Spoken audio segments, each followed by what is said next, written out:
Hello and welcome to Comically Incompetent. My name is Doug. And I'm Ben. And this week we are still practicing our social distancing and recording separately, so we'll just mention that from time to time for the future until we get back to normal. But this week we are going to be talking about Black Widow, rounding out our Black Widow episodes and talking about the heroine herself. And along with that, we are going to be talking about a beer called Black Widow by Coachella Valley Brewing Company. We're going to be talking about it because we can't necessarily get it because of the state that the world is in right now. But we thought it'd be fun to still talk about a beer, and we'll tell you more about the beer at the end of the show. So, Ben, why don't you start talking about the Black Widow? All right, leading straight into her. So she's a Marvel character, as you probably have gathered by this point. Kind of sort of makes sense, right? as all the Black Widow characters we've been talking about this month have been Marvel characters. She was created first in the 60s, in 64, which actually kind of, when I went to confirm that, surprised me because I thought she was going to be a lot older than that. Because her character new. Is older than that, which is interesting. I guess time doesn't matter. It's a comic book. But she was created by pretty much the greats of Marvel. She was created by Stan Lee, Don Rico, and Don Heck, which are like, you know, those are the all-fathers of Marvel. That was a great way to lean into that. The all-father is another Marvel thing. Oh, God, I love it. I love Marvel so much. Starting off with her physical appearance, her traditional comic book appearance is very much so like her early iterations in the MCU. Like you see her in like Iron Man 2 and Avengers 1.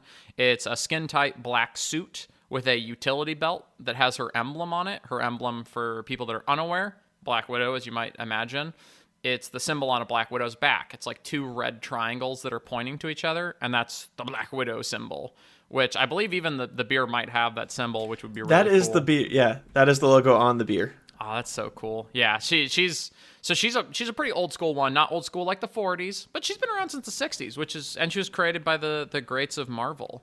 So she's El Clasico. Going straight into kind of her origin in the comic books, she actually has two very different iterations, and they can't really live in harmony with each other. I think that the MCU is the second iteration, so I'm going to lead in with the first one. So her first iteration is that she was in a burning building. Her mother died in that burning building, and as she was dying, she tossed her child out the window to a Russian soldier named Ivan Petrovich, who kind of raised her as his own. Now, this is a similarity in the MCU, because like we were talking about when she goes and gets the Soul Stone on Morheim. Yeah, he's like, Mormir. You are the... Mormir. Morheim's, I think, were the Space Stone. Thing. No, I think that's where the Ether from Thor 2 is that where the Ether is? I think so. Oh, okay. Yeah. Alien planets. It's crazy. Yeah, but when she goes and gets the Soul Stone, the guardian of the Soul Stone, who for some reason is Red Skull. Yeah, I really want to dig into why that's the case. But he says, "Oh, like Natasha, daughter of Ivan," and then greets Hawkeye similarly. And she's like, "I didn't know who my father was." So I'm super interested to see what background we end up getting on her, because she has these two very distinct backgrounds. So yeah. From there, she was actually raised by this Russian soldier because, you know, her family passed away. He was a relatively good man, wanted to take care of this child rather than just abandoning them at an orphanage. I appreciates that. As he raised her, she was trained as a scholar and athlete and actually was a professional ballerina, which you see a little bit in like the Red Room as well. So no matter which Black Widow you're looking at, it's always got that ballerina tie.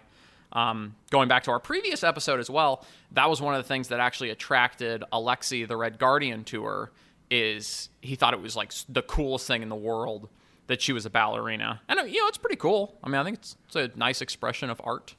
Yeah, it's impressive. Like, I mean, that's strength.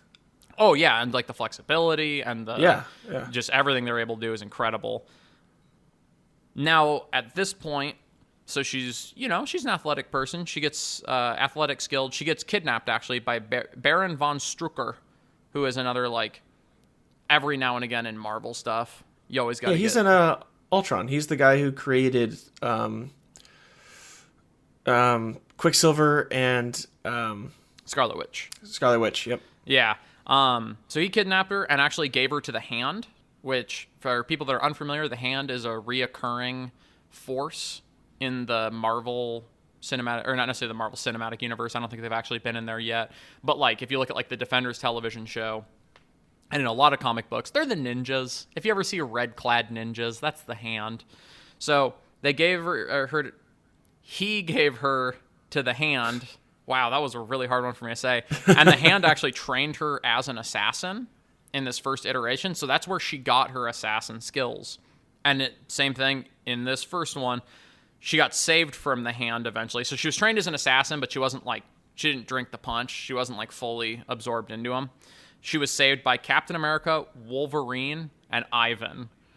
Oh, that's cool. I want to be saved by Wolverine. Super cool, but like, what are those three characters doing? Like, Ivan's a Russian soldier. You got Wolverine, who's a Canadian mutant.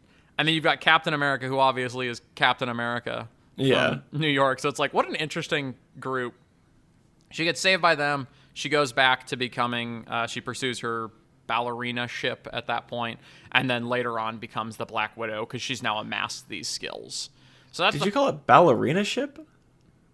I couldn't think of what would be the actual correct name, so I was like, ballerina ship, like an internship or a job ship or a passion ship.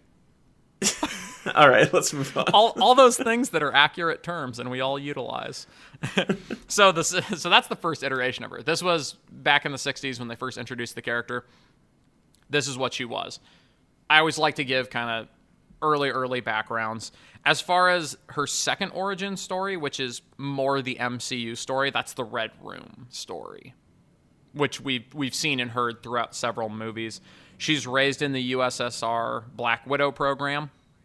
Like I mentioned last week in the Red Guardian episode, if you're chronologically watching these bad boys, she joined the Black Widow program after Alexei was supposedly killed on his mission, but actually went to become the Red Guardian. She was raised by her adopted father, Ivan, so that's the same in this story. Not necessarily the burning building parent dying one. This one focuses more on just, hey, she was a kid that didn't have parents and got raised by this guy as just an adopted father. They don't go into like why. Yeah, it's not as focused on like, yeah, exactly. Why is she being raised by this guy? It's just, father figure. She was in the Red Room program, obviously trained to be an assassin. We see glimpses of that in the MCU where she's made to kill people. She goes under procedures, which famously in like the MCU, she can't have children because of those procedures. They essentially like, sterilize people, which that is the thing that is consistent about the Red Room program. Even in the comic books, everything like that is people get sterilized when they go through, which they describe it and it makes sense, but it's still horrible, which is not surprising. Yeah, they say it was one less distraction. Yeah, it's like one less thing that could come in the way of you being a super assassin is if you had this thing. It wasn't so much that like directly the children were the cause. It's that like a mother's love is the problem. Like they were supposed to never get attached to anything, like animals, family, people, children, husbands. So that kind of leads back into the Red Guardian thing where it's like, oh, that marriage was broken up because you can't have somebody in the Black Widow program that has this attachment because then they will be less willing to fulfill their mission potentially because of the ramifications it may have. So from there, in the Red Room, in addition to undergoing kind of these weird procedures, she was given enhanced bio and psychotechnology. So she does have some implants and things like that in her. Like, I mean, she doesn't quite feel pain like everybody else. I mean, she gets like knocked down by the Hulk and like punched by super soldiers and stuff, and she keeps going, which like most people don't. It's because she has these enhancements in her. Not like the craziest thing in the world. She's obviously no Captain America strength level, anything like that. But she is an enhanced human, so that'll kind of come up later when we're going through the powers. And then, yeah, so going back to kind of last week's episode, she is married to Alexei, who's the Red Guardian. So that's another thing. As we talked about in last week's episode, I'm very interested to see how that plays into the movie. We got some interesting aging. Totally might take a different approach on it. I think it's going to be something really cool. As far as origins, though, those are kind of her 2-1. So just to brief overview. The first one, thrown out of a burning building, raised by Ivan, ballerina, saved by the most international group of superheroes you've ever seen, and then goes on to later just become a spy from that point. And the second one is the Red Room, which is the MCU iteration, is the Red Room iteration. Which we see a little bit glimpses of in Ultron when Scarlet Witch messes with her mind. Yeah, she unveils like their greatest fears and the things that'll tear them apart the most. Yeah. Which is a very interesting way to look at your past of how you got to where you are, because you wouldn't be here without that. But it is horrible what they had to go through. Red Room is no joke. And it looks like we're going back to the Red Room once we eventually see this movie. Oh, I'm sure, yeah. Okay, so leading from here into the powers. Doug, I get the feeling you're going to be able to guess some of these because this list of powers and gadgets is about 7 pages on my notes here. It's not 7 pages, but it's really long. It's like it might be the longest list, which is surprising because like you don't necessarily think of her. People always joke that her and Hawkeye are like the not super people for this, that, or the other reason because yeah. But she actually does have some interesting superpowers. And as always, I'm going to give the caveat. There's going to be a couple things in here that some people are probably not going to consider superpowers. I like to use the famous debate of I consider it a list of powers that Daredevil was also a lawyer. So I'm going to put that as the caveat in there. So let's start rattling these off. What powers do you think Natasha Romanoff possesses? Well, I mean, she's been in how many movies? Like 7 or 8 in the MCU, so we've seen a good amount of what she can do. Just based off that, I mean, you got to go with that peak human strength. Peak human strength and speed. Yeah, that's like we talked about in the Red Guardian episode. Like, she definitely has that. I mean, master assassin, spy, fighting, marksmanship. Like, she's good at all that kind of stuff. I mean, we see that throughout the movies. I'm assuming that's all on your list. Yeah, that I've got a lot of that. A couple more things, obviously. I'm gonna go with like the cheater ones first. So yeah, she's a master assassin, like you said, master martial artist, master marksman, like master of a lot of things. She knows over 10 languages. I think that one's really cool. Oh yeah, that's really cool. Yeah, heck of a lot of language. And you know what? No matter who you are, if you speak 10 languages, I think that officially breaks the plane of being a superpower. I think if you speak 3 languages, it's a superpower. Like I would agree with that. One. I barely speak the language I was born with. This is another great one that I just had to include because of this character. She's a master seductress.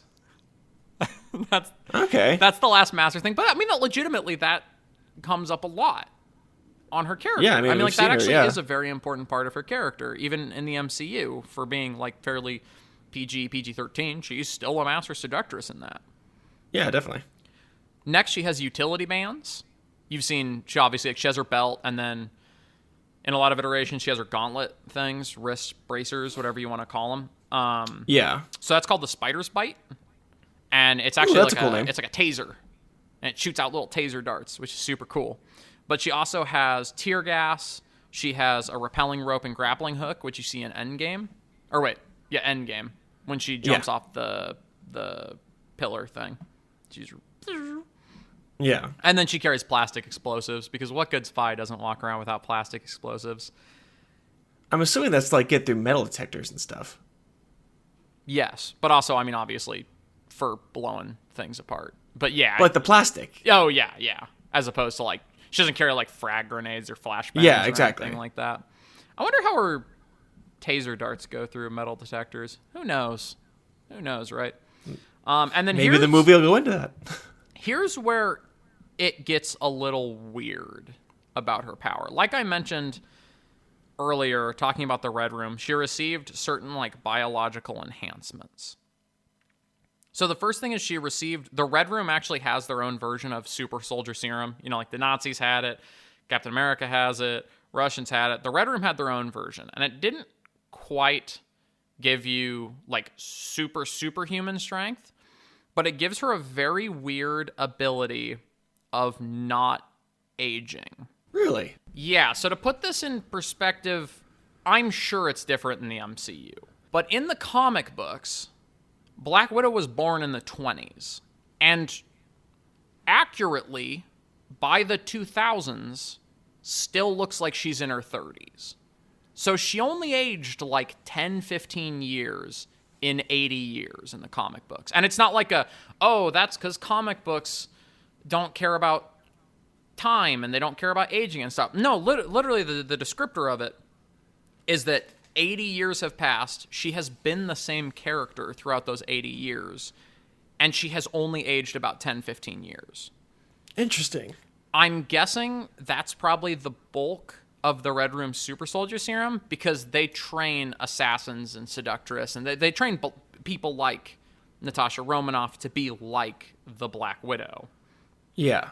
So I guess that makes sense that you'd want to slow their aging, because, you're probably not going to... Listen, I think women can be beautiful at every age, but if you're 80 and you look 80, you're probably not going to be seducing Tony Stark like the way Natasha does in Iron Man 2. I could be wrong. Maybe he's into older gals, but it's just a really weird part about this character, because you don't see that very often. Like, Captain America has slow aging, obviously, as Guardians do, but that's kind of her biggest weird comic booky superpower, is that she doesn't really age. I think a lot of that comes from the fact that they spend their time training these assassins. And if you only get, because when you age, obviously your joints and your muscles and everything starts to get weaker. If you keep them young, they can do this forever. They can stay these assassins, and you can just keep building this league of assassins instead of having to restart every 20 years. It's an investment. Yeah, I think that's why. I think if you spend the time training these people, then you're going to want to keep them around longer, not have to keep training and training. You can kind of take it slower, make sure you're getting the right people for it, instead of having to just train whoever, just so you can keep filling these spots of people that keep aging out. Yeah, I mean, I think it makes total sense. Like, it almost makes too much sense that her one superpower is like this super specific thing. But that being said, I'm going to assume that's just not the case in the MCU, because in the MCU, she kind of has realistically aged throughout the process of it. I don't know, in my own, maybe that's just because they're constantly changing like her outfit and hair and stuff, and to me, I see like a lot of character development in her, and maybe I just kind of link those things hand in hand, like character development and aging. But I'm gonna guess in the MCU, it's probably not going to be canon that she was born in the 20s and has this long life. Yeah, I don't think that fits the character they built or the world they built. So she's definitely not going to be born in the 20s. But now that I'm thinking about it, we've been talking about for the last episode and a half, here and there, about how weird it is that there appears to be this age gap between her and Alexei. This is a perfect, reason for that age gap. They could totally just say it was the husband and she ages differently because she was in the Red Room. Yeah, I mean, that's one way of doing it. I'm kind of surprised I haven't thought of that earlier, but I actually, maybe, who knows? But yeah, I'm going to say she definitely was not born in the 20s in the MCU. Yeah. Probably would have seen her in the first Captain America if that were the case. Maybe not. Maybe in, what was the Marvel show with Peggy Carter? Was it Agent Carter? Oh, yeah, Agent Carter. I didn't watch that one, but I've been told it's very good, so I might go back. I'm going through Agents of S.H.I.E.L.D. right now. Speaking of S.H.I.E.L.D. agents. Natasha I've never seen that one. It's actually really good. If you can get past episode 3-4, it's actually growing to be one of my favorite Marvel properties. And she probably doesn't enter the show at any point, but I would absolutely love her to enter the show, because it's obviously following Agents of S.H.I.E.L.D. And Natasha Romanoff, as the Black Widow, once leaving the KGB, is famous for being a S.H.I.E.L.D. agent. So, hey, you never know. But it also has a smaller budget, so I could see that not happening. Yeah. Oh, man. So, that's basically her powers. She's got a long list of little powers, is the way I'd say it. Kind of like how the Penguin had a long list of little powers. Yeah. I think she's pretty cool. Let's go into common friends, foes, frenemies.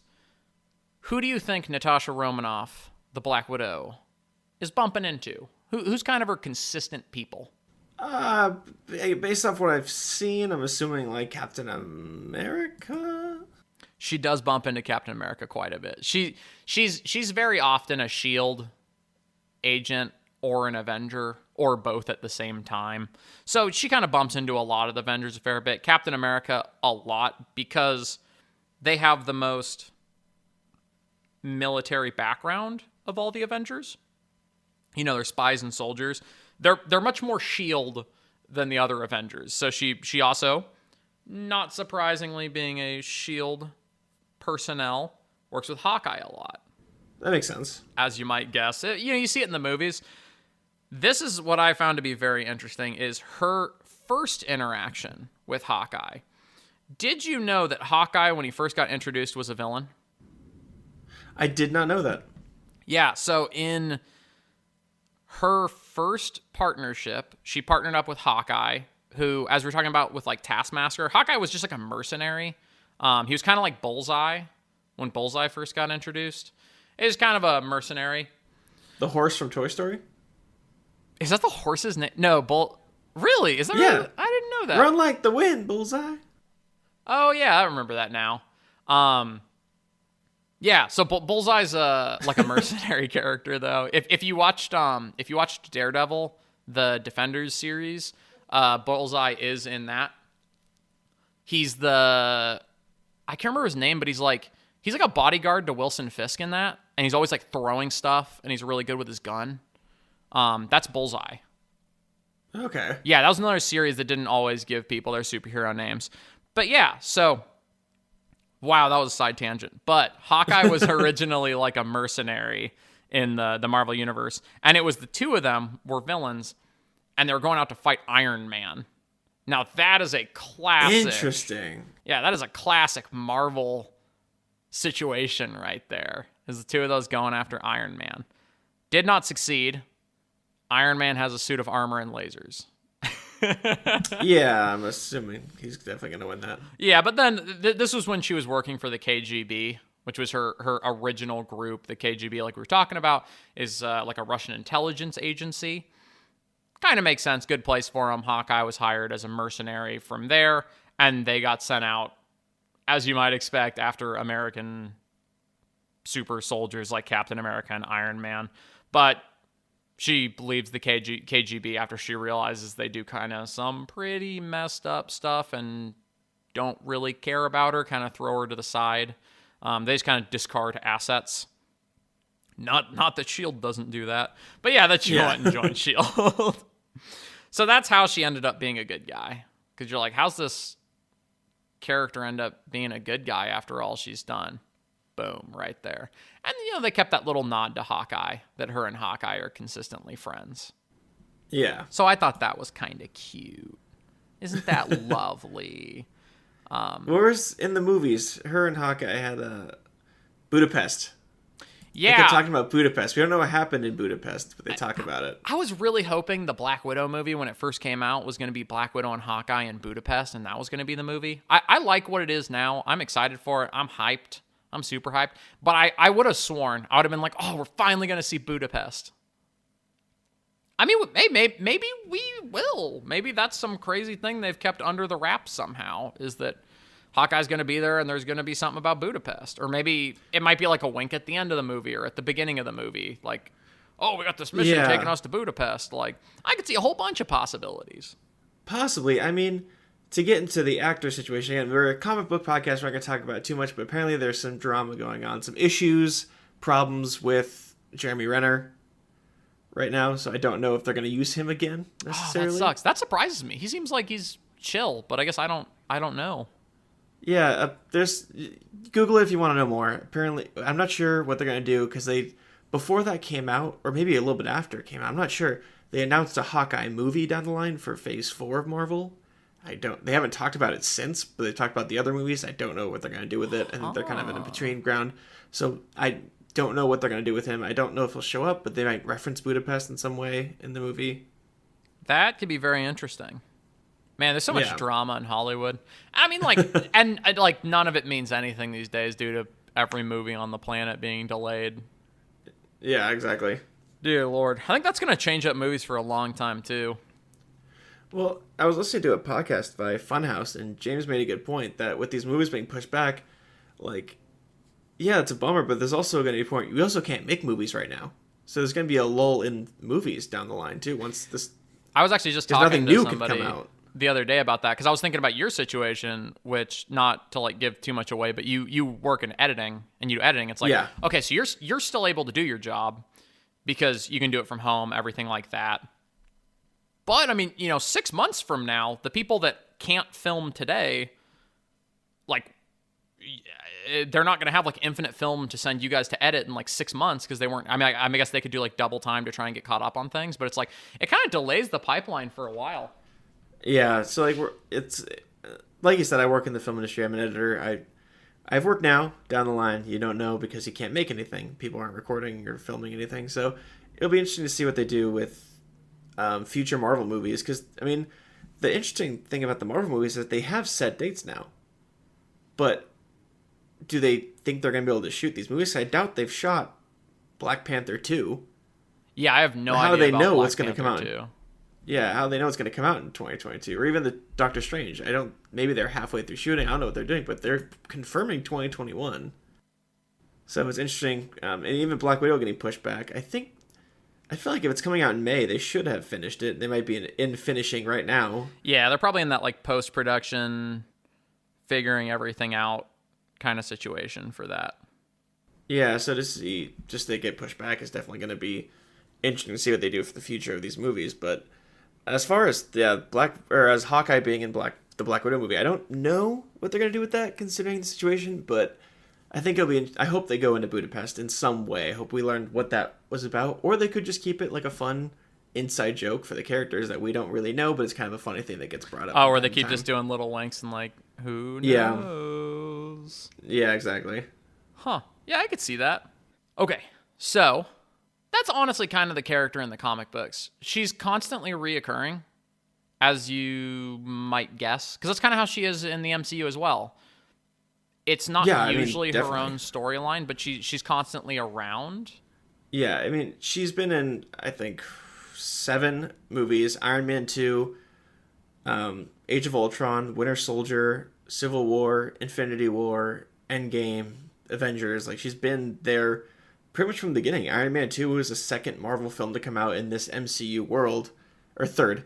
Yeah, so everybody forgets about the Hulk movie, which Hulk technically is in the MCU, but like, is it though? It's yeah, it is, it isn't. But so yeah, she's been around since the 3rd movie, so she's been there from the beginning, basically. Was she No. I was gonna ask if she was referenced or included in Thor, because I remembered something significant about Thor, but I think Thor is the first time we see Coulson. No, we see Coulson in Iron Man. You see? Oh yeah, you do. Yeah. He tries to debrief him on like the Iron Man situation when he gets back. It's another character before that's been S.H.I.E.L.D. had the acronym. It's another character that's been in the MCU for a long time is Coulson as well. Yeah, I mean, but as far as like being in the most movies, I mean, Scarlett Johansson playing Black Widow has been there from Iron Man 2 in the beginning, basically all the way to the end. I couldn't imagine anyone else playing that character. Like literally nobody else. Like she is the perfect person for that character. Oh yeah. There's no one else that could. There's very few characters or actors that I think could not be changed out, and she's definitely one of them. She portrayed Black Widow perfectly, and I think did such a great job of being a character that, she wasn't a leading character until this point, but you still care about her just as much as you care about everybody else. And you see the fact that in the films, she holds her own more than anyone else. I mean, in the movies, we don't set up what you were talking about as her comic book abilities. So as far as we know, she's just a regular person who's keeping up with these superhumans. Yeah, it kind of puts her in that, as people joke, like that Hawkeye category where it's like, what the heck are we doing here? But she does a great job. I think she's leaps and bounds above Hawkeye, in my opinion. Yeah.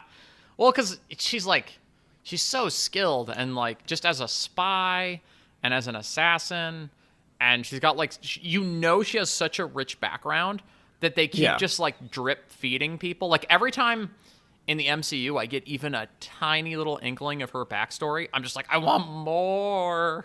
Which hopefully we're getting more, Yeah, and even with like when you see Hawkeye fight, I feel like a lot of the times his shtick is that he's like complaining, like, "Oh, Like, even I do remember like in, when he like in Age of Ultron, he's like Yeah, he exactly. just jogs away from a fight at one point. Like he's not Yeah. sprinting or anything. He's just doing a little hustle. He's like, oh Jesus, get too old for Yeah, like this. he's always kind of complaining where she's always like, let's do it, let's get in this, let's do everything we can to, no matter what it takes or what it means of her, whatever it takes, she's gonna do everything she can. I think that puts her leaps and bounds above Hawkeye in that respect.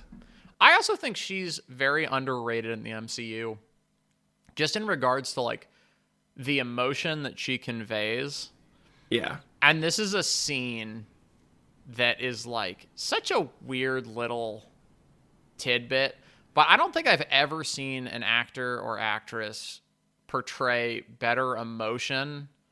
I honestly mean this, than in Endgame when she's eating your peanut butter and jelly sandwich. Yeah. Which it just sounds childish, eating a peanut butter and jelly sandwich, but it's just that's the only way to describe that scene. But she's like fighting back tears while thinking about Hawkeye, essentially. I believe it's when she's asking Rhodey to try and go find him. Yeah. Or to like report on him. Yeah, she's basically the backbone of the Avengers at that point. Of everyone who's still there, she's the only one like keeping everyone together. So like she has the whole like world on her shoulders, and then the whole Hawkeye situation, and then so she's like, you get that like second of a glimpse of weakness, that like the only time you see any sort of weakness in her for a split second, and then it's gone. Yeah, it was just very so well. real that like trying to hold it together while everything is kind of like falling down around you. I mean, I'd say that movie was like, obviously we have the Black Widow movie coming up, but shy of that, like she was like arguably like the main character of that movie. Like I'd say it's obviously it jumps down to like her, Captain America, and Iron Man. Like Iron Man gets the big sacrifice, Captain America gets the happy ending, and I think she got to kind of show the most emotion throughout that movie, and she nailed it. Like, which I don't think anyone would have guessed if you went back, 15 years ago and said, hey, there's going to be an MCU, there's going to be all these comic movies, they're going to be awesome.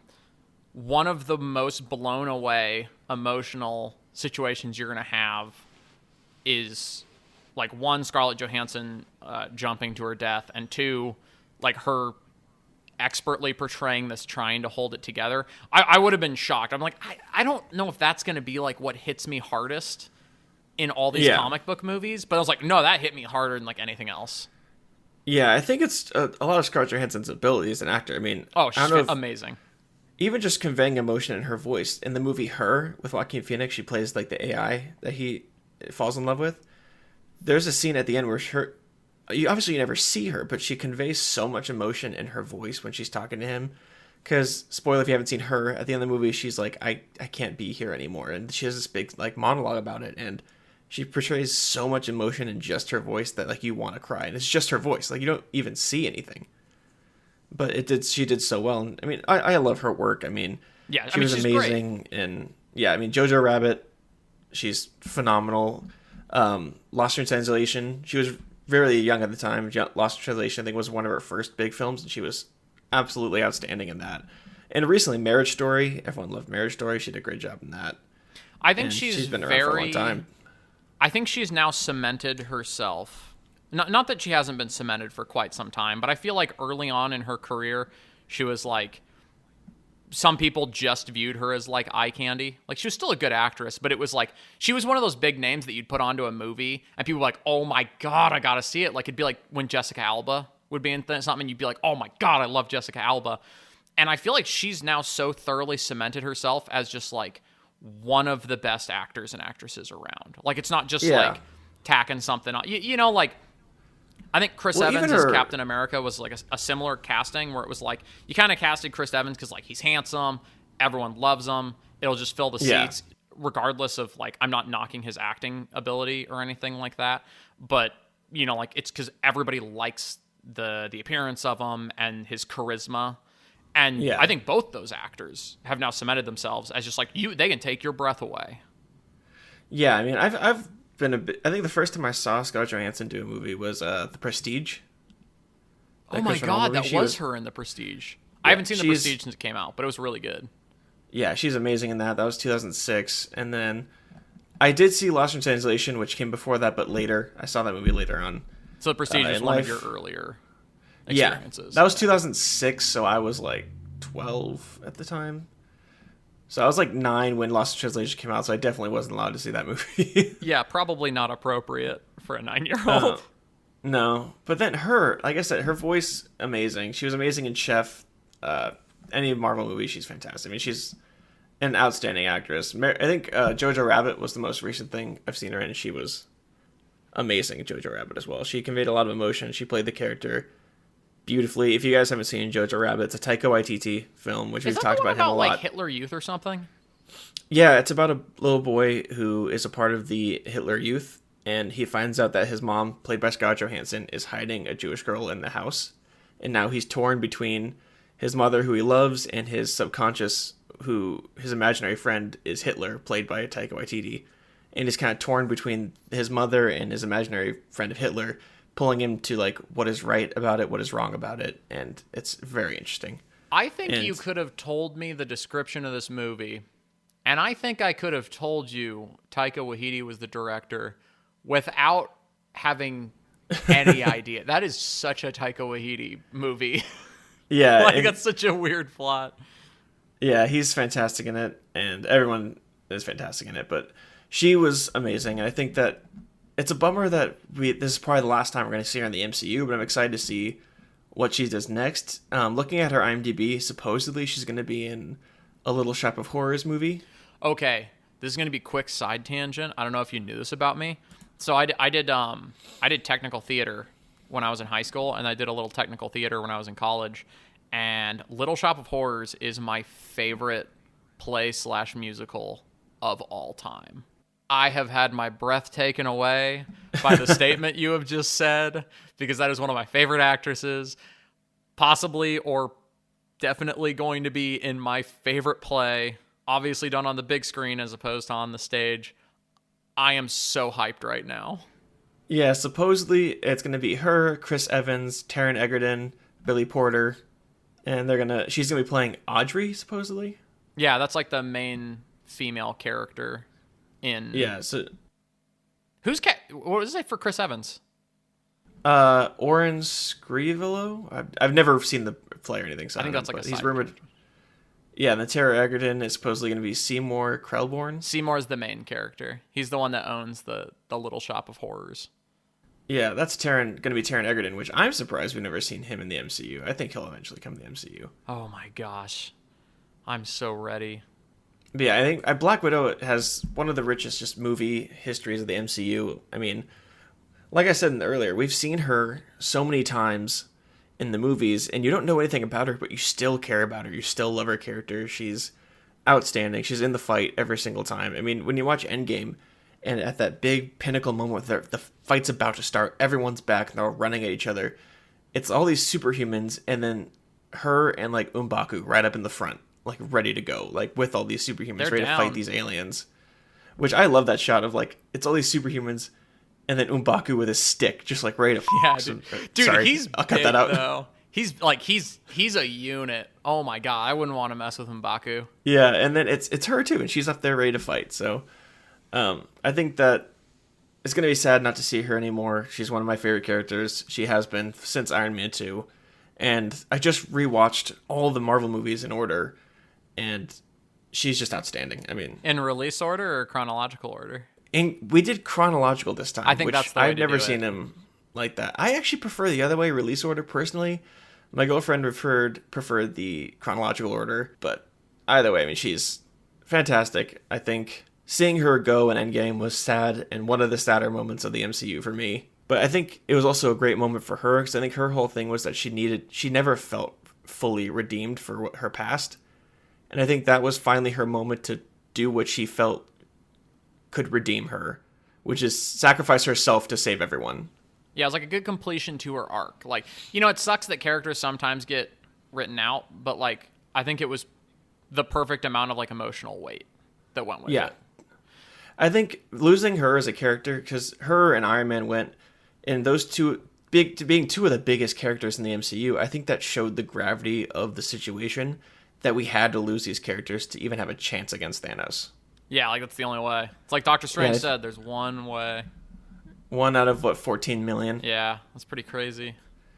So. All right, so I got 2 questions to cap this episode off. We're going to be going to our comicalies. First, should I talk about the beer first? Yeah, let's go beer first. We'll go beer first. Okay.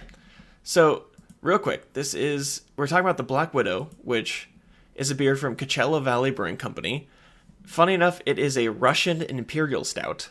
They know what and they're the doing. logo, they know what they're doing. The logo is the Black Widow logo. Not that like Marvel has that copywritten or anything. That's literally the logo on the back of the spider. Yeah, you can't copyright an animal. Like a This beer has a whopping 17% alcohol by volume. That's impressive. It is an Imperial Stout. They tend to be higher up. Like I said, you can get it at Coachella Valley Brewing Company, which is in Thousand Palms, which is not far from the Palm Springs International Airport. And if you want to get this beer, you can order it online from the Coachella Valley Brewing Company website. I'm assuming it's going to be good. See, okay, the website says 13% alcohol by volume. Still very high, but I'd believe 13 I don't know. more than 17, but who knows? I'm going to believe the website more. I'm going to get rid of this window here from a beer forum. Yeah, Black Widow Russian Imperial Stout. They made it. It came out in 2017 is when they first released the beer in their brewery. But I want to check it out now. $20 for, I'm assuming, a 6-pack of 22-ounce bottles to get it shipped to you. Once we're out of quarantine, we can head over to one of our places, kick our feet up, watch some MCU, and enjoy some nice beers. I would be very excited for that. And let's hop into the comicalies. Yeah, so I got 2 questions on comicalies. One, how many comicalies do you give Black Widow as both a comic book and movie character? And 2, how many comicalies do you give Scarlett Johansson as one of the best actors and actresses of all time? I've never read the comics, so I can only give her as a movie character and Scarlett Johansson. So those 2 comicalies, I said I would never give anything a 10. I'm still not going to do that. I'm going to give her and her character, Black Widow and Scarlett Johansson, both 9.5 comicalies out of 10 because, like I said, I love her work. I love her. I love Black Widow as a character. I think 9.5 out of 10 comicalies is where I got to sit for both those. So I'm going to challenge you on this one, Doug. Sometimes our opinions differ a little bit. Sometimes they're a little more in line. I'm going to give her a 9.5, both as Scarlett Johansson and as Black Widow. Because I agree, it's really hard to go with the 10.0s. But like I was saying earlier, I literally can't imagine someone else portraying her. And then of any secret spy assassin in any comic book, she's my favorite. Like her more than anyone else. Definitely. Winter Soldier's close, but that's a story for a different episode. That is a whole different episode we'll have to get to soon before the Disney Plus show comes out. Oh, yeah, that's going to be a good one. Looking forward to that one. Yeah. Definitely. But that was Black Widow and Black Widow month. Yeah, so I hope you guys like the month. We're going to be diving into, I think, some DC for next week. Yeah, we're gonna be getting a little more DC in there. We're going to be looking at a couple different little brands, some heroes, some villains. It's going to be back to a little more normality after a Marvel-heavy month, even though I love a Marvel-heavy month. I know there's DC we'll fans. do more. Yeah, Marvel has a lot of big stuff coming out. That's why we're going to have some Marvel-centric times here to get you guys ready for the movies. But I'm excited to get to some DC to change up a little bit. Yeah, I agree with that. It's a good refresher. Yeah. All right. Well, that was Black Widow Comically Incompetent. I appreciate everybody listening. As always, I'm Ben. And I'm Doug. And thanks for listening, everybody. Yeah, stay safe, everyone. Bye.